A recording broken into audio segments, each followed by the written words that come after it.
हरे Krishna. Mahabharat wisdom series में आप सभी का पुनः स्वागत है। आज हम चर्चा करेंगे पांडवों में चौथे क्रमांक के पुत्र और वे पांडवों में सबसे स्नेह, सबसे ज़्यादा प्रेम जिनको प्राप्त हुआ वे है सहदेव और उसके बाद है नकुल। नकुल और सहदेव राजा पांडु और माद्री के पुत्र थे और साधारणतः हमने देखा है कि सौत माँ हो या सौतेले भाई हो तो उनमें ज़्यादा प्रेम नहीं होता है। इस जगत में हमने इंडस्ट्रियल फील्ड हो या कोई और जगत के हो, बिजनेसमैन हो, पॉलिटिशियंस हो, या सभी क्षेत्रों में देखा है कि एक ही घर के दो भाइयों के बीच भी प्रेम नहीं होता है, स्नेह नहीं होता है, खास करके अगर वो बड़े घर के हो और प्रॉपर्टीज़ से कुछ इश्यूज़ हो और अन्य चीज़ों से कुछ इशू हो। पर यहाँ पर हम देखते हैं कि इतने सभी क्षेत्रों से होने के बाद भी वे एक ही घर से होने के बाद भी एक घर का ये सब होने के बाद भी समस्याएं जब उनको पता थी कि किस प्रकार से युधिष्ठिर महाराज ही राजा बनने वाले हैं और उसके बाद भीम राजा बन सकते हैं, फिर अर्जुन बन सकते हैं और फिर नकुल और सहदेव की बारी आएगी, तो नकुल और सहदेव की कभी बारी आने ही नहीं वाली थी।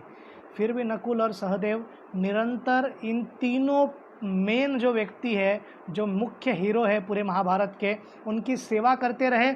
कभी भी उनके मन में ऐसी भावना नहीं आई कि इनकी ही सेवा करनी है क्या मुझको आजीवन।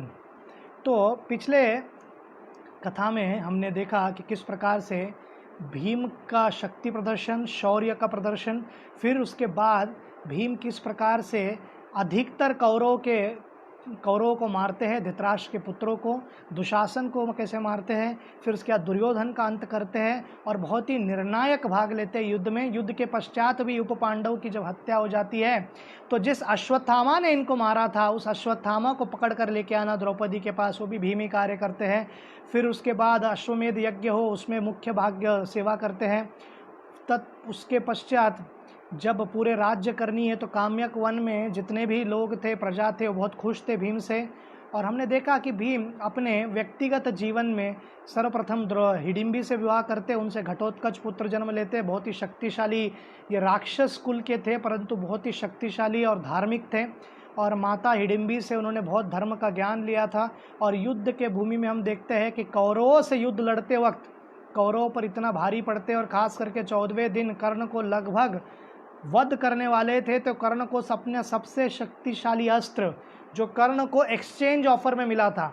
बहुत बार लोग कहते हैं कि कर्ण ने इतनी बड़ी दया की, कर्ण ने इतना बड़ा दानवीर था, अपना कवच और कुंडल निकाल कर दे दिया इंद्र को, परंतु ऐसा नहीं है। उन्होंने एक्सचेंज किया, कवच दिया परंतु कवच के जगह कवच से भी शक्तिशाली शक्ति अस्त्र लिया इंद्र से, और उस शक्ति अस्त्र के कारण ही अपने प्राण को बचा पाए 14वें दिन, अन्यथा घटोत्कच उनको मार देते।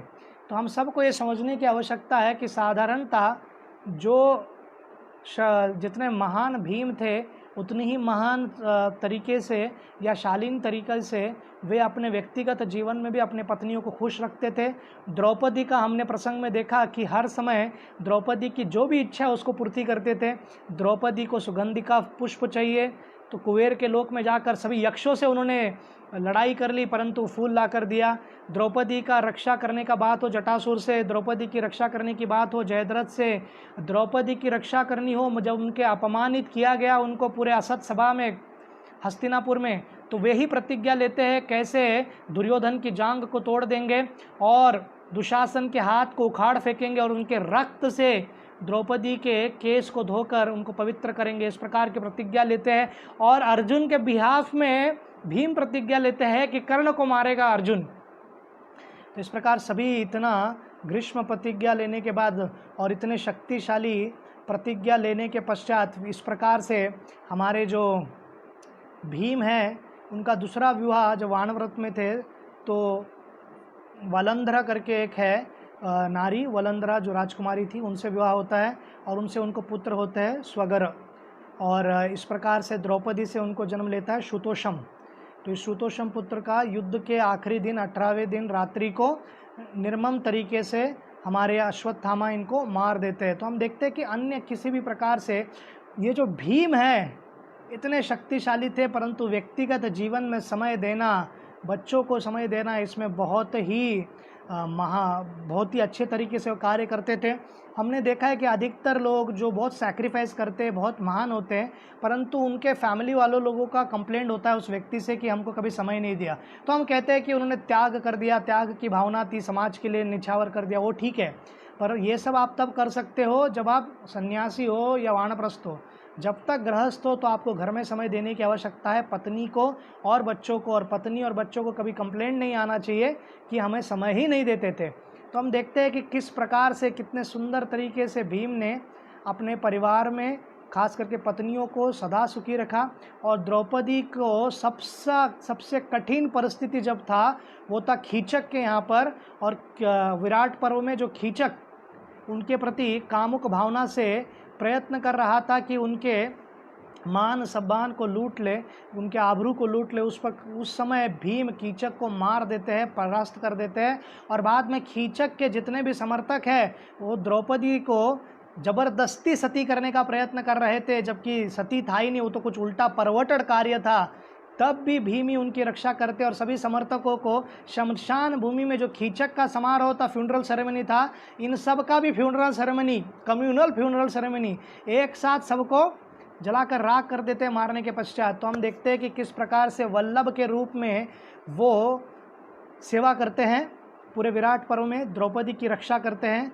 और जब कृष्ण अपने परलोक चले गए हैं, अपने धाम चले गए हैं, जब उनको पता चलता है तो वे भी युधिष्ठिर महाराज का आदेश का पालन करते हुए स्वर्ग के मार्ग पर जाते हैं। और स्वर्ग आरोहण के पर्व में आता है वर्णन कि युधिष्ठिर से एक स्टेप पहले ही भीम गिरते हैं। और शुद्ध भक्ति के दृष्टिकोण से अगर देखा जाए, भागवतम के दृष्टिकोण से देखा जाए, तो ये सभी पांडव लोग सब महान भक्त हैं। और हमको कभी कथा ये समझना नहीं चाहिए कि स्वर्ग के तक ही गए, तो हम तो भक्ति करके गोलोक जाने वाले, वैकुंठ जाने वाले, तो हायर स्वर्ग तक गए। धर्म अर्थ काम मोक्ष के स्तर पर किसी को कुछ अर्जित करना है और किसी को कुछ प्राप्त करना है तो वे स्वर्गलोक तक गए, परंतु ये उसके ऊपर भी गए थे और उसमें उतनी क्षमता भी थी और वो जा सकते थे, इतने महान थे। तो हमको ये कभी ही कोई भी शंका हमारे मन में कथाएं नहीं होना चाहिए कि उनका अंतिम जो गति है वो कहाँ पर है। तो जीवेर स्वरूप होए कृष्णेर नित्यदास, प्रत्येक जीवात्मा का मुख्य जो कॉन्स्टिट्यूशनल पोजीशन है, गंतव्य उसका स्थान है, शाश्वत स्थान है, वो है भगवान के हम दास है। और हर एक जीवात्मा का एक न एक कुछ तो एक शाश्वत स्थान है आध्यात्मिक जगत में, और वो हम भूल चुके हैं। और आध्यात्मिक प्रैक्टिस करने के बाद व्यक्ति वहाँ पर जाते हैं। तो हमने ये भी देखा कि कैसे हनुमान जी आए थे रामलीला में त्रेता युग में, फिर द्वापर में कृष्ण लीला में भीम थे, और कली में जब श्री चैतन्य महाप्रभु आने वाले थे तो श्री चैतन्य महाप्रभु के लिए एक प्रीकर्सर रामानुजाचार्य, विष्णु स्वामी, निम्बारकाचार्य और अन्य जितने भी साधु संत हुए, चैतन्य महाप्रभु 500 वर्ष पूर्व आए। तो उनके पहले जितने भी वैष्णव आचार्य हैं उन्होंने सर्वप्रथम नास्तिक तत्ववाद को हरा दिया, जैन तत्ववाद को हरा दिया, जो मीमांसा फिलॉसफी है उसको परास्त कर दिया। और इतना ही नहीं, जितने भी मायावादी निर्विशेष निराकार में विश्वास करने वाले तत्व थे, ब्रह्म सूत्र जो लिखा था शंकराचार्य ने उसको हराते हुए उन्होंने किस प्रकार से ब्रह्म सूत्र पर कमेंट्री की। फिर महाभारत तात्पर्य निर्णय लिखा श्रीपाद माधवाचार्य ने, और यही श्रीपाद माधवाचार्य वही वायु तत्व के अवतार है। और ये मध्वा लोगों में ये प्रसिद्ध मान्यता है कि वही जो भीम है, हनुमान जी है, वो श्री माधवाचार्य के रूप में आए। और श्री माधवाचार्य ने पूरे भारतवर्ष से मायावाद को हराने में और ख़ास करके वैष्णव धर्म का प्रचार करने के लिए सबसे ज़्यादा योगदान दिया है। और उडुपी में वहाँ पर अष्टमठ का स्थापना किया उन्होंने। और हमने ये भी बताया कि किस प्रकार से इन सभी मठों का जो परंपरा है आज के तारीख में भी इतने सुंदर तरीके से चल रहा है। और इतने महान आचार्य थे, उनमें से एक महान आचार्य पेजावर स्वामी महाराज का कुछ ही महीनों पूर्व या थोड़े महीनों पूर्व उनका देहांत हो गया और भगवान श्री कृष्ण के धाम पुनः चले गए। तो इस प्रकार से भीम का प्रेम, विशेष प्रेम रहता था नकुल पर, कुंती देवी का भी, युधिष्ठिर महाराज पर भी। नकुल शब्द का ही अर्थ है कि सौंदर्य, जिनका सुंदर सा अप्रतिम है। तो बहुत ही सुंदर व्यक्ति थे नकुल, और कामदेव को भी आकर्षित कर सकते हैं ऐसा उनका सौंदर्य था। और बहुत लोग कहते थे कि ये लगता है कामदेव का ही अवतार है। तो बचपन से ही बहुत दिखने में सुंदर थे और गुरुकुल में भी उन्होंने शिक्षा अर्जित की द्रोणाचार्य के यहाँ पर। तलवार चलाने में बहुत निपुण थे, घोड़सवार में वो बहुत निपुण थे और अनेक प्रकार के घोड़ों को, जो घोड़ा कोई और व्यक्ति नहीं चला सकता वो भी वो चला लेते थे। सबको टेम करने की, सबको घोड़ों को ठीक करने की शक्ति इनमें थी। और इतना ही नहीं, इनको क्योंकि ये अश्विनी कुमार के पुत्र है देवताओं के, तो अश्विनी कुमार फिजिशियन है देवताओं में, उनके वैद्य है। तो जितना भी वैद्य का ज्ञान है और ख़ास करके केवल मनुष्यों को ठीक करने के लिए नहीं, जब तंत्रीपाल बनकर वे या ग्रांतिक बनकर जब वो घोड़े का सेवा कर रहे थे, और इनका गुप्त नाम था जयसेन। ग्रांतिक था राजाओं को बताने के लिए विराट राज्य में नकुल का, और एक दूसरे में कन्वर्सेशन रखने के लिए, एक दूसरे से बात कैसे करें। समझो अगर द्रौपदी को कोई समस्या हो गई तो द्रौपदी को बुलाना है तो अनेक का नाम जय, विजय, जयसेन, अजय ऐसा सब नाम रखा गया था ताकि बुलाया जाए, तो इनका नाम था जयसेन। तो इस प्रकार से नकुल वहाँ पर बहुत सारे घोड़े जो बीमार थे उनको फिर पुनः एकदम स्वस्थ बनाकर दौड़ाने लगे और उनको बहुत अच्छी ट्रेनिंग भी देते थे। तो अब हम उनके जीवन को एक एक श्रेणी के अनुसार देखेंगे। सर्वप्रथम, किसी भी व्यक्ति के जीवन में जब पिता या माता की मृत्यु हो जाती है तो स्वाभाविक रूप से उसको जो बचपन से स्नेह मिलना चाहिए वो नहीं मिला है, तो वो दुखी रहते हैं। और दुखी होने के कारण हर एक व्यक्ति प्रयत्न करते हैं कि उनको कुछ प्रेम दिया जाए, सहानुभूति होती है। पर माद्री देवी को खुद से ज़्यादा आत्मविश्वास था कुंती देवी पर, और वो कहती है कि मैं सती होती हूँ बहन, तुम सेवा अच्छे से कर पाओगी और मुझे कोई इसका बात का थोड़ा भी शंका नहीं है। तो पूरे जीवन भर युधिष्ठिर हो या अर्जुन हो या भीम हो, उनसे ज़्यादा प्रेम और स्नेह कुंती देवी नकुल और सहदेव को करा करती थी, और ख़ास करके सहदेव के प्रति, क्योंकि वो सबसे छोटे थे। तो नकुल शिक्षा प्राप्त करने के बाद, गुरुकुल की शिक्षा प्राप्त करने के बाद जब आक्रमण किया जाता है राजा द्रुपद पर, तो भीम और अर्जुन लड़ते हैं, परंतु सेना को रोकने का मुख्य कार्य करते हैं नकुल। तो नकुल के जीवन को अगर आप देखोगे तो सपोर्टिंग एक्टर है। बहुत बार कोई सिनेमा में एक मेन रोल करने वाला एक्टर रहता है, पर मेन एक्टर एक या दो हो सकते हैं, सभी लोग मेन एक्टर नहीं बन सकते।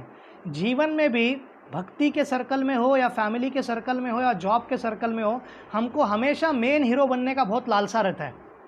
मेन पिक्चर में आना चाहिए, फोकस में हम आने चाहिए। परंतु जीवन में ऐसा बहुत बार होगा कि जब हम मेन एक्टर नहीं रहेंगे, हमको सपोर्टिंग रोल करना होगा, और जब हम सपोर्टिंग रोल अच्छे से करेंगे तो उस मेन एक्टर को हम सपोर्ट सिस्टम अगर दे ठीक से, तो बड़ा से बड़ा वो कार्य कर सकते हैं। इस पूरे इस्कॉन में हमारे हीरो है श्री कृष्ण और श्रील प्रभुपाद। तो हमको हीरो बनने की आवश्यकता नहीं है, हमको श्री कृष्ण ने दिया हुआ जो गीता का ज्ञान है, जो भागवत है, और चैतन्य महाप्रभु ने दिया ये संकीर्तन मूवमेंट और हरे कृष्ण महामंत्र, और इस्कॉन में श्रील प्रभुपाद द्वारा दिए गए 4 नियम, श्रील प्रभुपाद द्वारा दिए गए जो मार्ग है, पद्धत है, उसका पालन करना है। हमको कुछ एक्सपेरिमेंट करने की आवश्यकता नहीं, महान बनने की आवश्यकता नहीं है। छोटा से छोटा सपोर्टिंग एक्टर बनकर अगर हम अपना कार्य कर पाए तो ये अंतर्राष्ट्रीय कृष्ण भावनामृत संघ या ये कृष्ण भक्ति या कृष्ण भक्ति का प्रचार कोने कोने में पहुंच सकता है। जहां तक भी पहुंचा है उससे ज़्यादा इन्फ्लुएंस में जा सकता है, और उससे भी अधिक जो प्रैक्टिस कर रहे हैं और गहराई में जाकर भगवान श्री कृष्ण के प्रति भक्ति को अपना बढ़ा सकते हैं। तो हम उसको इस तथ्य को समझना बहुत आवश्यक है। और हम देखते हैं कि श्री चैतन्य महाप्रभु की लीला में कलिंग प्रदेश के महान राजा थे प्रताप रुद्र महाराज, और प्रताप रुद्र महाराज बहुत ही शक्तिशाली थे। मुगल उन पर ये याद रखना होगा आपको कि उड़ीसा एकमात्र राज्य था जहाँ पर मुगल राज्य नहीं कर पाए, आए थे पर उनको हराकर भगा दिया गया था। तो प्रताप रुद्र महाराज बहुत ही शक्तिशाली थे। तो प्रताप रुद्र महाराज श्री चैतन्य महाप्रभु का कृपा प्राप्त करना चाहते थे। बहुत बार श्री चैतन्य महाप्रभु को कहा जाता था कि पूर्ण पुरुषोत्तम भगवान श्री कृष्ण के महान भक्त है प्रताप रुद्र महाराज, कृपा करके उनको दर्शन दीजिए, दर्शन दीजिए। परंतु जब वो जगन्नाथ रथ यात्रा के सामने हाथ में झाड़ू लेकर झाड़ू मारते हैं, और उसके बाद जब चैतन्य महाप्रभु से मिलते हैं और फिर महाप्रभु उनको कृपा देते हैं, क्योंकि भगवान चाहते थे कि वो दास के भाव में रहे, सेवक की भाव में रहे। भले तुम स्वामी हो, भले तुम महाराज हो, परंतु चैतन्य महाप्रभु को जो आकर्षित करने वाली चेतना है वो है सेवा भाव। तो तो इसलिए हम सबको ये समझने की आवश्यकता है कि नकुल साधारणता बैकग्राउंड में हो गए, पर उन्होंने पूरे युद्ध में हो या कोई भी प्रसंग में हो एक अच्छा सपोर्टिंग कार्य किया। और बहुत बार मेन हीरो का असिस्टेंट बनना बहुत कठिन हो जाता है। उसमें दो ये होती है, क्योंकि जो मेन हीरो रहता है वो बहुत सक्षम रहता है, बहुत एफिशिएंट रहता है और स्किलफुल रहता है। तो उनका जो डिमांड्स है वो सही समय पर करना, सही तरीके से करना बहुत बार हम नहीं कर पाते। और बहुत बार हमको भी ऐसा फीलिंग होता है कि हमेशा मैं क्यों उनको सेवा करूं, क्यों नहीं मैं आगे बढ़ूं। पर नकुल में वो मानसिकता नहीं थी। सदैव ये तीनों जो बड़े भाई है उनको निरंतर वो सपोर्ट करते थे, और यही उनका मुख्य अंग हो सकता है उनके व्यक्तिमत्व का, और बहुत सर्व आकर्षण करने वाला ये गुण था उनका। तो नकुल के और एक प्रसंग में हम देखते हैं कि किस प्रकार से नकुल जी जब वन में थे और अर्जुन तपस्या करने के लिए गए थे स्वर्ग में, और अनेक प्रकार के दिव्य अस्त्रों को अर्जित करने के लिए भीम और सब लोग बाकी लोग कोई और दिशा में गए थे। तो जो जटासुर जो ब्राह्मण के रूप में था वो नकुल और सहदेव और इन सबको पकड़कर दौड़ने लगता है, और द्रौपदी को और युधिष्ठिर को भी। तो तब भीम को आवाज़ देते हैं जोर जोर से सहदेव, तलवार हाथ से नीचे गिरकर उनके कैसे तो उनके जो चंगुल है उससे छूटकर नीचे गिरते हैं, और तलवार लेकर दौड़ते हैं उनको मारने के लिए, और आवाज़ भी देते हैं भीम को। तो भीम वहाँ पर आते हैं, तो भीम तो जटासुर को मार देते हैं, परंतु उनके जो आसपास और राक्षस थे, शिमकेर करके राक्षस था, महामय करके राक्षस था, सूरत करके राक्षस था, इन तीनों महान राक्षसों को मारने का कार्य करते नकुल। बहुत देर समय तक युद्ध चलता है, परंतु अच्छे तलवार चलाने में इतने माहिर थे, मायावी होने के बाद भी किस दिशा में लुप्त हो जाते थे या गायब हो जाते थे, अदृश्य हो जाते थे, फिर भी उनके तलवार चलाने की क्षमता इतनी महान थी कि सर्प का सर धड़ से अलग कर दिया उन्होंने, और इस प्रकार से इन तीनों असुरों को मार दिया।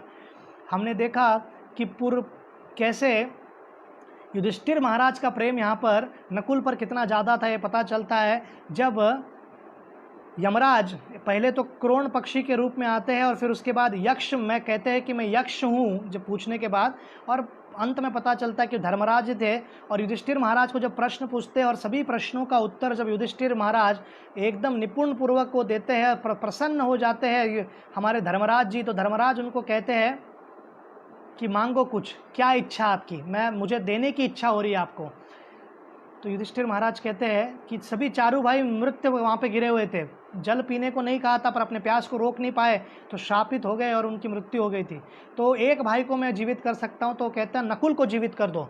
तो यक्ष उनको पूछते हैं, यक्ष के रूप में धर्मराज जी, कि आप भीम को जीवित कर सकते हो, बहुत शक्तिशाली है, आपको युद्ध में बहुत सहायता करेंगे, अन्यथा आप अर्जुन को जीवित कर सकते हो, नकुल को जीवित करके क्या प्राप्त होगा आपको। तो युधिष्ठिर महाराज कहते हैं, देखो हमारे पिता पांडु के बाद मेरे साथ हमारी जो कुंती महारानी हमारे साथ है, और कुंती महारानी के हम पुत्र हैं, तो मैं उनको रिप्रेजेंट करता ही हूँ, मैं जीवित हूँ। परंतु माता माद्री का कोई भी वंश या कोई भी पुत्र अभी जीवित नहीं है, तो उनको कैसे लगेगा कि हमने उनके साथ भेदभाव किया, तो इसलिए हमको नकुल को आप जीवित कीजिए। तो उनको आशीर्वाद देते हैं यक्ष जी और सबको जीवित कर देते हैं। तो इतने महान थे, और नकुल के प्रति एक विशेष प्रीति थी युधिष्ठिर महाराज के पास। ये वन में जाने से पूर्व और उनको पूरे जो द्रुत कीड़ा में जब हारते हैं, देखते हैं कि युधिष्ठिर महाराज ने गलती की है, देखते हैं कि युधिष्ठिर महाराज ने खास करके पूरा इस प्रकार से अगर द्रुत कीड़ा न खेलते और जुआ न खेलते तो हम हारते नहीं। हम देखिए, हम सबको ना ये अनुभव नहीं होगा कि हारना क्या रहता है। साधारणतः हम एक कंपैरेटिव स्टडी कर सकते हैं। वो ऐसा है कि अगर समझो आप में से, ऐसा मैं सोच नहीं रहा हूँ, अगर आप में से किसी का जॉब जा रहा है, आप में से किसी का सैलरी 50% आ रहा है, या आपको कोई ऑफिस वाला कह रहा है कि 5 महीने के बाद आप आओ मत क्योंकि हम कुछ कर नहीं पाएंगे, तो हम थोड़ा रिलेट कर सकते हैं कि कुछ अपने पास होता है, वो खोने का गम क्या है। ये पूरे विश्व के राजा थे या राजा के भाई थे, उनको अचानक भिक्षु के रूप में वन में भेजा गया और सब कुछ लुटा दिया गया। फिर भी नकुल, खास करके नकुल, एक भी अपशब्द युधिष्ठिर महाराज को कहते नहीं है। प्रतिज्ञा लेते हैं कि सभी कौरवों को मारने की सहायता मैं करूंगा। वो ये प्रतिज्ञा नहीं लेते कि मैं किसी को मारूंगा। सहदेव कहते हैं कि इस दुष्ट शकुनी और उसके पुत्रों को और भाइयों को मैं मारूंगा, पर नकुल कहते हैं कि मैं सभी कौरवों को मारने में इन सब की सहायता करूंगा। तो नकुल का मूड सदैव क्या था? दास दासानुदास, सेवा करने की उनकी प्रवृत्ति थी। इनको जो भी सहायता लगेगा, भीम हो, अर्जुन हो, युधिष्ठिर हो या सहदेव भी हो, उनसे छोटे होकर भी, वो सहायता करेंगे, ऐसा उनका विचार था। तो इस प्रकार नकुल और सभी पांचों भाई जब राज्य से जा रहे थे तो युधिष्ठिर महाराज ने अपने नेत्रों को ढक लिया था, इसलिए क्योंकि उनका जो भी नेत्र किसी पर भी पड़ेगा वो जल के राख हो जाएगा, क्योंकि क्रोध उनके हृदय में था पर उन एक्सप्रेस नहीं कर रहे थे। भीम अपनी भुजाओं को बार बार मल रहे थे, वो ये सोच रहे थे कि इतने शक्तिशाली, मेरे पास इतनी शक्ति है, मैं हाथियों को, सबको, देवताओं को तक रोक सकता हूँ, पर विवशतापूर्वक मैं कुछ कर नहीं पा रहा। अर्जुन धरती से उठाकर घास फेंकता था, इधर उधर सूखा घास, और विचार कर रहा था मैं विश्व का इतना बड़ा धनुर्धर हूं पर कुछ कर नहीं पा रहा हूँ। सहदेव ने पूर्ण प्रकार से अपने पूरे शरीर को ढक लिया था ताकि कोई देखे नहीं, और नकुल ने अपने पूरे शरीर को राख लगा दिया था ताकि उनके सौंदर्य को कोई देख ना पाए।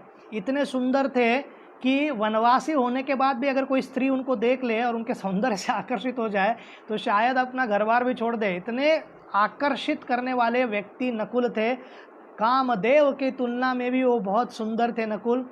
और नकुल, हम देखते हैं कि विराट पर्व में सादा एक घोड़ों का सेवा करना, वो जो स्किल सेट उन्होंने सीखा था, राजकुमार थे परंतु वो क्या कर रहे थे, घोड़ों को ठीक करते थे, घोड़ों को सेवा करते थे। अभी तबेला में सेवा कर रहे हैं मतलब गोबर भी उठाते होंगे, अन्य कार्य भी करते होंगे, फिर धीरे धीरे वहाँ के, तो कैसे है ना, भक्त लोग क्या है, हर परिस्थिति में कुछ ना कुछ उत्तम कार्य करने का प्रयत्न करते हैं। तो उसी समय उत्तर कुमार को और अन्य लोगों को, सैनिकों को, सेनापतियों को घोड़ा कैसे चलाया जाता है वो सब भी सिखलाते हैं। तो लोगों को पता चलता है कि ये लोग साधारण कोई व्यक्ति नहीं लग रहे। इसलिए जब विराट राजा पर आक्रमण किया जाता है, सुशर्म और त्रिगत की सेना और एक दिशा से कौरवों का, तो बृहनला कौरवों के दिशा में लड़ रहे थे, अर्जुन उनसे लड़ते और सबको हराते, और एक दिशा में युधिष्ठिर महाराज जो कंक के रूप में थे, कंक ब्राह्मण, और फिर वल्लभ भी उनके साथ आते हैं, फिर ग्रंथिक भी आते हैं और तंत्रिपाल भी आते हैं। और तभी विराट कहते हैं कि ये जो ग्रंथिक है ये घोड़ा चलाने में और अन्य चीज़ों में बहुत माहिर लगता है, और फिर ये लोग इनकी रक्षा करते हैं और त्रिगत की सेना को हराते हैं। तो यहाँ पर भी नकुल बहुत ही मुख्य सेवा दे पाते हैं। और हम देखते हैं कि किस प्रकार से अज्ञातवास होने के बाद जब वो युद्ध होने वाला था तो प्रतिदिन कौरवों की सेना में जितना वो नुकसान पहुंचा सकते हैं सबसे ज़्यादा नकुल नुकसान पहुंचाते थे, और अनेक अनेक प्रकार के जितने भी बड़े बड़े योद्धा हैं उनको हराने में या भीम, अर्जुन और युधिष्ठिर को सहायता देने में कार्य करते थे। समझो भीम, अर्जुन या युधिष्ठिर को किसी एक महान योद्धा को मारना है तो सपोर्ट कार्य करते थे नकुल, बाकी लोग जो बीच में घुसने का प्रयत्न करते थे उनको रोकते थे नकुल। तो एक उनका ये सबसे बड़ा मुख्य कार्य था कि वो हमेशा निरंतर पूरे प्रसंग में जीवन जन्म से लेकर अंत तक सपोर्टिंग कार्य करते रहे, जो भी लगेगा मैं करूँगा। और ये भगवान को और वैष्णव को बहुत प्रिय गुण है कि हम सपोर्टिंग कार्य करने को तैयार है, हम केवल मेन फोकस में आने का प्रयत्न नहीं करते, हम पीछे से भी सपोर्ट कर सकते हैं। उनको अगर सेवा हो, सेवा चाहिए तो वो कार्य करने के लिए तैयार है। तो हम देखते हैं कि किस प्रकार से नकुल, अब एक और प्रसंग आता है जहाँ पर युधिष्ठिर महाराज की प्रीति और पांडवों की विवेक बुद्धि और धर्म और बुद्धिमत्ता का प्रदर्शन करते हैं।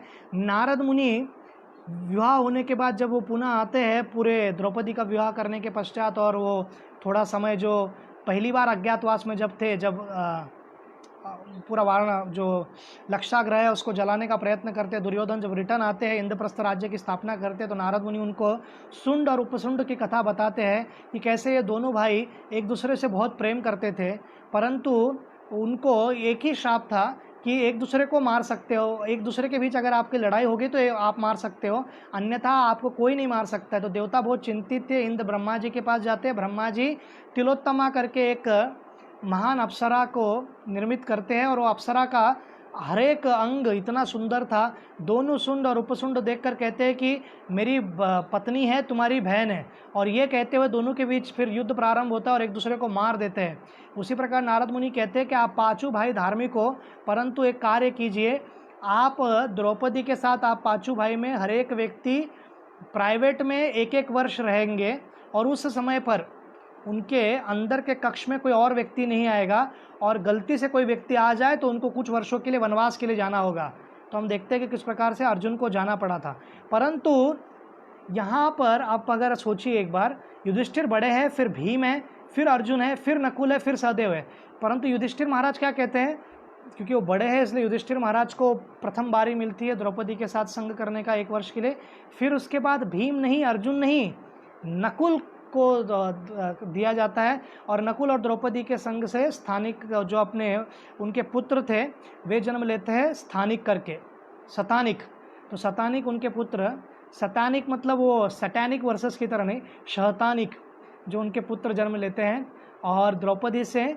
और फिर वे उनका विवाह, नकुल का विवाह शिशुपाल की पुत्री के साथ भी होता है और शिशुपाल के पुत्री से उनको पुत्र जन्म लेते हैं जिनका नाम करुणिमति थी पुत्री का नाम, और जन्म लेते हैं निरामृत। तो इस प्रकार से उनकी 2 पत्नी थी और उनके 2 संतान थे। और हम सब जानते हैं कि युधिष्ठिर महाराज से द्रौपदी को मिलता है प्रतिविंध्या, फिर नकुल से शतानिक, फिर भीम से शुतोषम, फिर सहदेव से श्रुतसेन और अर्जुन से श्रुतकर्म। तो अर्जुन का विवाह हुआ था द्रौपदी से, पर अर्जुन ने कभी भी, तो ये 5 भाइयों में इतना अंडरस्टैंडिंग था, कोई भी प्रकार का डिसेंट, कोई भी प्रकार का मतभेद इनमें कभी आता ही नहीं था। और स्त्री को साथ संग करना, सुंदरी के साथ संग करना, हमने ऐतिहासिक दृष्टिकोण से देखा है कि बहुत सारे राजाओं में, भाइयों में, राज्यों में और बहुत जो प्रेम करते एक दूसरे से घनिष्ठ मित्रों में भी बड़ा बड़ा युद्ध हुआ है। परंतु एक ही पत्नी है और 5 पति है, फिर भी अच्छे तरीके से पूरा जीवन इन्होंने जिया और कहीं पर भी उदाहरण नहीं मिलता है कि कहाँ पर इनकी लड़ाई हुई है।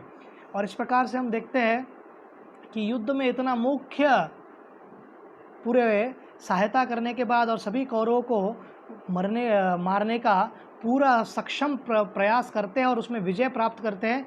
तो पूरे युद्ध के बाद नकुल को सेवा मिलती है कि आप गिनिए कितने लोग हैं, क्या क्या है, क्या बचा है। तो कौरवों के पास केवल 3 सेनापति या बड़े लोग बचे थे। दुर्योधन तो अंत में मर गया, अश्वत्थामा, फिर कृपा और हमारे कृतवर्मा जो यदुवंशज थे। और पांडवों में 5 पांडव और फिर धृष्टद्युम्न थे, फिर शिखंडी थे, अन्य लोग थे, परंतु इनको मार दिया जाता है अश्वत्थामा द्वारा 18 दिन के रात्रि को, और उप पांडवों को भी मार देते हैं। फिर उनके पास बचते कितने, 2000 घोड़ा चलाने वाले योद्धा, फिर 7000 हाथियों पे लड़ने वाले योद्धा और हाथी, और 5000 घोड़े और 10,000 थल सेना जो सैनिक फुट सोल्जर्स थे, इतने बचते हैं। तो इनके अलावा सभी लोगों का अंत हो जाता है और किसी प्रकार जो भी दशक्रिया कार्य है, बाकी सभी जो कार्य होता है, जो मरे हुए लोग हैं उनका अंतिम जो भी संस्कार होते हैं उस सब में नकुल ने सहायता करते हैं। अश्वमेध का यज्ञ जब करना होता है तो अश्वमेध के यज्ञ में पश्चिम की दिशा में जाने का, पूरा राजाओं को हरा कर आने का कार्य करते हैं नकुल। और अनेक अनेक प्रकार के जो जयद्रथ का राज है, अन्य राजाओं का एक एक करके नकुल सभी राजाओं को हराते हुए पश्चिम दिशा के सभी राजाओं को परास्त करके या उनको मनाकर उपहार के साथ उनको आने को कहते हैं अश्वमेध यज्ञ में। तो नकुल ये मुख्य कार्य सेवा करते हैं। और बहुत नकुल का सबसे बड़ा टेस्ट आता है, हर एक व्यक्ति का अपने जीवन में सबसे बड़ी परीक्षा तब आती है जब उनको जीवन में बहुत प्रलोभन दिया जाए। और वो प्रलोभन किस प्रकार हो सकता है, प्रलोभन इस प्रकार से हो सकता है कि आपको राज्य करने का मौका मिले। तो जो राजा शाल्य थे वो उनको जब भी माद्री प्रदेश लेके जाते थे, क्योंकि माद्री बहन नहीं थी तो उनसे बहुत प्रेम करते थे नकुल और सहदेव से, नकुल को कहते थे कि तुम्हारा कभी नंबर आने ही नहीं वाला राजा बनने का, तो क्यों ना तुम इस प्रदेश का राजा बनो। तो जब ये कहते हैं तो नकुल को बहुत क्रोध आता है। नकुल कहते हैं मामा आपको हमारे प्रति प्रेम है ठीक है, परंतु हम सदैव, मैं और सहदेव निरंतर युधिष्ठिर महाराज की सेवा करेंगे, भीम की सेवा करेंगे, अर्जुन की सेवा करेंगे, माता कुंती की सेवा करेंगे, पूरे हस्तिनापुर के प्रजा की सेवा करेंगे, पूरे विश्व की सेवा करेंगे, भगवान की भक्तिमय सेवा करेंगे, परंतु ये हमको राज्य का कोई भी आकर्षण नहीं है। शाल्य कहते थे आप कितने महान हैं। और हम देखते हैं कि युद्ध में भी नकुल एक बार शाल्य को हराते हैं, सहदेव एक बार शाल्य को हराते हैं, मामा अपने भांजों को इतना शक्तिशाली देखकर प्रसन्न होते हैं और फाइनली शाल्य को युधिष्ठिर जी मारते हैं। तो युधिष्ठिर जी जब शाल्य को मारते हैं तो कहीं पर भी प्रसंग या महाभारत में वर्णन नहीं है कि युधिष्ठिर महाराज को जाकर वो कह रहे हैं कि मामा को आपको पूर्ण रूप से मारने की आवश्यकता क्या थी, अंतिम दिन था युद्ध का, घायल कर सकते थे आप, पूरा प्राण लेने की कोई आवश्यकता थी क्या युधिष्ठिर जी। ऐसा कहीं पर भी प्रसंग नहीं है, कहीं पर भी वर्णन नहीं है। तो इस प्रकार से हम देखते हैं कि कैसे नकुल का विशेष प्रेम था इन पर। और एक प्रसंग में जहाँ पर हमको पता चलता है कि नकुल खास कर कितना स्नेह और प्रेम रखते थे इन सभी खास करके युधिष्ठिर महाराज, और उनमें यह आता है कि जहाँ पर वे राजसूय यज्ञ में एकदम नम्र सेवा करते हैं साधुओं की, ब्राह्मणों की, और युधिष्ठिर महाराज का राजसूय यज्ञ संपन्न करने में बहुत बड़ा सहायता करते हैं। अब हम देखते हैं कि साधारणतः इस जगत में जब किसी युधिष्ठिर महाराज से कोई अपेक्षा हो कि वो उनको कम से कम क्षमा मांगना चाहिए, ऐसे भीम एक बार कहते हैं, द्रौपदी कहती है, अर्जुन भी एक बार कहते हैं, परंतु नकुल ने कभी नहीं कहा था। और हर एक व्यक्ति की अपेक्षा होती है कि कम से कम क्षमा मांगो। तो आज एक 1998 से 1998 से ऑस्ट्रेलिया में एक नेशनल सॉरी डे करके मनाया जाता है। तो किसके लिए सॉरी कहना है? सबको एक साथ, एक दूसरे को नहीं कहना है। उनके वहाँ के जितने भी एबॉर्जिनीस है और जोरस स्ट्रेट आइलैंड, ये द्वीप है, वहाँ के जो आदिवासी समाज था उनसे उनके बच्चों को 40 वर्ष पूर्व, ऑस्ट्रेलिया ने 50 वर्ष 40 वर्ष पूर्व उनके बच्चों को अलग करके उनको मेन जो सफ़ेद अंग्रेज़ है उनकी सभ्यता जैसा उनको होना चाहिए ताकि वो मिक्स हो जाए हमारी कल्चर में, तो उनको माँ से अलग कर दिया था। तो 98 से लेकर सब लोग ये कार्य प्रारंभ किए हैं जहाँ पर वो क्षमा मांगते हैं और वो कहते हैं कि आप सबके साथ हमने अपराध किया, हमको क्षमा कर दो। साधारणतः हम देखते हैं कि जितने भी पाश्चात्य देश के साम्राज्यवादी देश थे, इम्पीरियलिस्ट कंट्री, वहाँ के जैसे कि अमेरिका में जब गए तो रेड इंडियंस को बहुत सारे रेड इंडियंस को इन्होंने मारा, उनके राज्य पर राज्य किया, उनको परास्त कर दिया। पहले तो उनको एक रेड इंडियन ने, फेमस अमेरिकन रेड इंडियन ने लिखा था, when they came to our land they had Bible in their hand and land was ours. और आज क्या है, ज़मीन उनकी हो गई है और बाइबल हमारे हाथ में दे दिया। तो दो काम करने के लिए इन्होंने, साम्राज्यवादी ने पूरे विश्व भर, भारत हो या कहीं पर भी गए, अंग्रेज़ हो, रूसी हो, ये पोर्चुगीज़ हो, सभी यूरोपियंस हो, इनका एक ही कार्य था, एक तो वहाँ पर जाकर लोगों को मार देना, दूसरा उनके यहाँ से सब लूट लेना और उनको स्लेव बनाकर, गुलाम बनाकर उनसे काम कराना, और फिर उसके बाद उनको, अगर कोई बुद्धिमान लोग हैं, उनको क्रिश्चियन बना देना। तो ये मुख्य कार्य करने के लिए भारतवर्ष में हो कहीं पर भी वो लोग आए थे। तो नकुल की कभी अपेक्षा ही नहीं थी इस प्रकार से उनको कभी वो क्षमा मांगे। और नकुल ने पूरे युद्ध में, अर्जुन हो या अन्य लोग हो, उनको पूर्ण, भीम हो, युधिष्ठिर हो, उनको सहायता की ताकि कर्ण जैसे जो हवा गुब्बारे हैं, बलून है, उनका गुब्बारा फूट जाए। क्योंकि कर्ण युद्ध से पहले दुर्योधन को इतना हवा भर दिया था उसने कि मैं ये करूँगा, मैं वो करूँगा, इसलिए दुर्योधन को हिम्मत हुई लड़ने में। कर्ण अगर साथ ना देते, भीष्म अगर पीछे हट जाते, तो युद्ध लड़ने की कोई क्षमता नहीं थी, दुर्योधन को कभी सोच भी नहीं सकता था।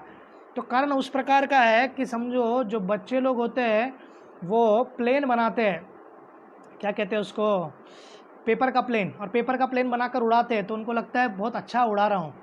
पर इस जगत में बहुत सारे लोगों को, कर्ण जैसे लोगों को, पेपर प्लेन को उड़ाने में भी आनंद आता है। तो निरंतर अपना गुब्बारा उड़ाते रहते थे कर्ण कि मैं ये कार्य करूँगा, मैं वो करूँगा, मैं इतना शक्तिशाली हूँ, मैं महारथी हूँ। पर युद्ध में ना तो अभिमन्यु को संभाल पाए, ना भीम को संभाल पाए, ना घटोत्कच को संभाल पाए। अर्जुन से तो कोई संभलना उनका बस, अर्जुन को संभालना तो उनके बस का बात ही नहीं था। कर्ण महारथी थे, परंतु he was one amongst the great महारथीज, he was not one above the महारथीज। वो सभी महारथियों में एक थे, सब महारथी के ऊपर नहीं थे, सब महारथी के पिनैकल थे अर्जुन और भीम। तो ये समझना बहुत ज़रूरी है। और इस प्रकार अमेरिका में लोग किस प्रकार से, जब कोई मुख्य जीवन का कोई केंद्र ना हो, उद्देश्य ना हो, तो कुछ भी डे मनाते रहते हैं। तो आज जो है उनके यहाँ पर अमेरिका में मई 26 को नेशनल पेपर डे होता है। तो क्या करते हैं, पेपर का एरोप्लेन बनाते हैं और प्रतियोगिता होती है, कौन कितना दूर फेंकेगा और कौन कितने समय तक उसका प्लेन हवा में उड़ेगा। तो विश्व रिकॉर्ड है, एक टाको टोडा करके एक व्यक्ति अमेरिका का, उसका 27 सेकंड तक प्लेन को उड़ाने का रिकॉर्ड है। आप विचार कीजिए, 27 सेकंड तक प्लेन उड़ा रहे थे, उतना ही रिकॉर्ड था। तो एक कर्ण का भी जो गुब्बारा है प्लेन उड़ाने का, पेपर वाला, 18 दिन ही टिका। इनफैक्ट 17 दिन ही एक गुब्बारा रहा, 17 दिन के एंड में उनका अंत हो गया। और 17 दिन भी नहीं, 10 दिन तो लड़ा भी नहीं था, मतलब केवल 7 दिन। और 4 दिन में ये गुब्बारा फूट जाता अगर घटोत्कच के ऊपर शक्ति अस्त्र रात्रि के समय प्रहार नहीं करते थे। कर्ण ने धार्मिक युद्ध में रात के समय लड़ाई करते हुए अधर्मी कार्य किया और घटोत्कच को अंधेरे में शक्ति अस्त्र से मारा, जबकि घटोत्कच के पास कोई दिव्य अस्त्र नहीं था, वो केवल रॉ हाथों से खेल रहे थे। तो देवता वहीं पर कहते, कर्ण दुष्ट कार्य तुमने किया है, तुम्हारा भी अंत ऐसे ही होगा। तो सबसे लंबा इस पेपर प्लेन को उड़ाने का रिकॉर्ड है जो अयूब करके एक व्यक्ति है, और जॉन कॉलिंस ने प्लेन बनाया था, पेपर प्लेन, और फरवरी 2012 में लगभग 70 मीटर 69.14 मीटर तक ये डिस्टेंस गया। तो हम बचपन में ये खेला करते थे। तो ये युद्ध के भूमि में जहाँ स्टार लोगों का वॉर चल रहा था, तो जो बड़े बड़े महारथी थे परंतु अपने क्षमता से ऊपर बोलना। हमने बहुत बार देखा है कि खेल का क्षेत्र हो या अन्य क्षेत्र हो, कुछ लोगों को लगता है कि मैं नंबर 1 बन सकता हूं, पर कभी भी नंबर 3, 4 अंडर परफॉर्म नहीं रहते, परंतु उनका बोलना बंद नहीं होता है कभी। तो ऐसी कैटेगरी में कुछ कर्ण थे, दुर्योधन था, अश्वत्थामा था। अश्वत्थामा ने कहा था कि मैं 8 दिन में युद्ध खत्म कर दूंगा। इतना बड़ा बड़ा बात कर रहा था वो, और अश्वत्थामा कुछ नहीं कर पाया युद्ध में, किसी को भी ना ठीक से मार नहीं पाया, और अंत में इतना कपटी कार्य करके और एकदम निर्मम तरीके से पांडवों के पुत्रों को मार देता है। और उसका अंत, वो मरने वाला था उनके हाथ से हाथ जोड़ के, परंतु जो अर्जुन है अपने गुरु को देखते हैं उनमें। और जो द्रौपदी के प्रसंग में तो हम डिटेल में बताएंगे ये, पर द्रौपदी उनके मुख में द्रोणाचार्य की पत्नी कृपि को देखते थे। उनको पता था कि गोद उजड़ जाए तो कितना दुख होता है, तो ऑलरेडी वो दुख में थी द्रौपदी। अभिमन्यु और इतने सारे आके उपपांडव के मारे गए थे, तो उनको और दुख नहीं देना चाहती थी कृपि को, पहले ही पति मर गए थे। तो इतनी महान थी द्रौपदी, और इतने महान थे नकुल और अन्य सब ये पांडव लोग। तो हम देखते हैं कि जब भी कोई व्यक्ति अन्याय करता है और उन पर अधिक अन्याय होता है, तो वहाँ पर प्रतिशोध की भावना से उठते हैं। तो इन्होंने पूरा जीवन सहन किया था, लगभग 80-90 साल सहन किया था पांडवों ने, पर कब तक सहन करे, सहन करने की भी एक क्षमता है। तो इसी प्रकार हम देखते हैं कि जागतिक स्तर पर पूरे विश्व में जहाँ जहाँ भी व्यक्ति ने ज़्यादा दुष्टतापूर्वक किसी पर अन्याय करने का प्रयत्न किया है, तो वहाँ पर प्रतिशोध की भावना से लोग वहाँ पर विरोध किए हैं और स्वतंत्रता के लिए आगे बढ़े हैं। तो एक प्रसंग आज याद आता है, आज ही के दिन 1971 में जो पाकिस्तान आर्मी था वो भारत से तो वो लड़ाई कर ही रहा था, पर वो बांग्लादेश में मुक्ति वाहिनी, अभी विचार कीजिए, पूरे विश्व में कहते रहते कि दारुल अल इस्लाम अर्थात पूरे मुसलमान हम सब एक ही समान हैं, अल्लाह के नज़रों में सब एक है, परंतु भारत और पाकिस्तान और दक्षिण एशिया से कोई भी व्यक्ति गल्फ़ का नागरिक बन ही नहीं सकता है। सऊदी अरेबिया का थोड़ी ना उसको इक्वल लेवल स्टेटस मिलता है कभी। केवल वहाँ पर शौच साफ करने के लिए लोगों को नौकरी पे रखा जाता है। वहाँ पर एक कैसे हो सकता है, कभी कोई व्यक्ति, भारत का व्यक्ति मक्का मदीना का मौलवी बन सकता है क्या? कभी कोई व्यक्ति जाके जेदा का मौलवी बन सकता है? कभी कोई व्यक्ति मुख्य जो मेन वहाँ पर अनेक अनेक प्रकार के मस्जिद है वहाँ के, वो कभी मौलवी बन सकते हैं? तो ये केवल बोलने की बात है, परंतु अधिकतर मुगलों ने, और ये पूरे इस्लामिक हिस्ट्री है कि अन्य जगहों पर जाकर रक्तपात करके उनके गले पर तलवार रखकर धर्मांतरण कराया है। अंग्रेज़ों ने भी वही कराया है, इन्होंने भी यही किया है। तो इनका पूरा इतिहास केवल बाइबल के दम पर या कुरान के दम पर नहीं हुआ है, तलवार के दम पर ज़्यादा हुआ है। और इसी प्रकार ये जो बेचारे बांग्लादेशी थे उनके ऊपर ज़बरदस्ती उर्दू डालने का प्रयत्न कर रहे थे, तो मुजीबुर रहमान के नाम के एक नेता थे, उन्होंने फिर विरोध किया, और इससे आज ही के दिन 70 हिंदुओं को जो सिलट जो कहा जाता है वो श्रीहट है, जो श्री अद्वैत आचार्य का जन्म स्थान है, जो भगवान महाविष्णु और सदाशिव के संयुक्त अवतार है। तो वे उनके शहर पर 1971 में 70 हिंदुओं को, और उसके बाद कम से कम 1 करोड़ महिला और टोटल जितने हिंदू थे बांग्लादेश में 1 करोड़ हिंदुओं को और 20 से 30 लाख जो माताएं हैं उनके साथ बलात्कार किया गया पाकिस्तान आर्मी द्वारा। फिर विरोध तो होना ही था, और फिर ये पूरा देश अलग हो गया, और आज पाकिस्तान एक छोटा सा एक कोने में है। बोलने का मेरा प्रयास एक ही है कि हम कल एक अभ्यास कर रहे थे पूरे जागतिक स्तर पर कि जहाँ जहाँ भी जो भी व्यक्ति एकता लाने का प्रयत्न करते हैं, आप कितना भी मेहनत क्यों ना कर लो, कितना भी आप कुरान का टेक्स्ट क्यों ना पढ़ लो, कितना भी आप प्रयत्न करो कि एक साथ लाने के लिए, आप ईरान और सऊदी अरेबिया को एक टेबल पर बैठा कर दिखा दो आज के डेट में, इज़राइल को और अन्य अरब देशों को एक साथ बैठा कर दिखाओ, रूस को और यूक्रेन को एक साथ बैठा कर दिखाओ एक टेबल पर, यह असंभव कार्य है। क्यों? क्योंकि हर एक व्यक्ति को लगता है कि ये जगत शाश्वत है, इस शाश्वत जगत में ही हमको रहना है, हर एक पीस ऑफ लैंड मैं कैप्चर करना चाहता हूँ, यहाँ का मैं स्वामी बनना चाहता हूँ। एक महान व्यक्ति ने कहा था, there can be only peace on this earth, only way to have peace on this earth is when everyone tries to get out of this world. अर्थात हर एक व्यक्ति जब प्रयास करे कि इस जगत से बाहर जो हमारा शाश्वत जगत है वहाँ जाने का प्रयास करे। और कृष्ण भी कहते हैं गीता में, न तद्भाष्यति सूर्यो न शशांको न पावक यद गत्वा न निवर्तन्ते तद्धम परमम मम।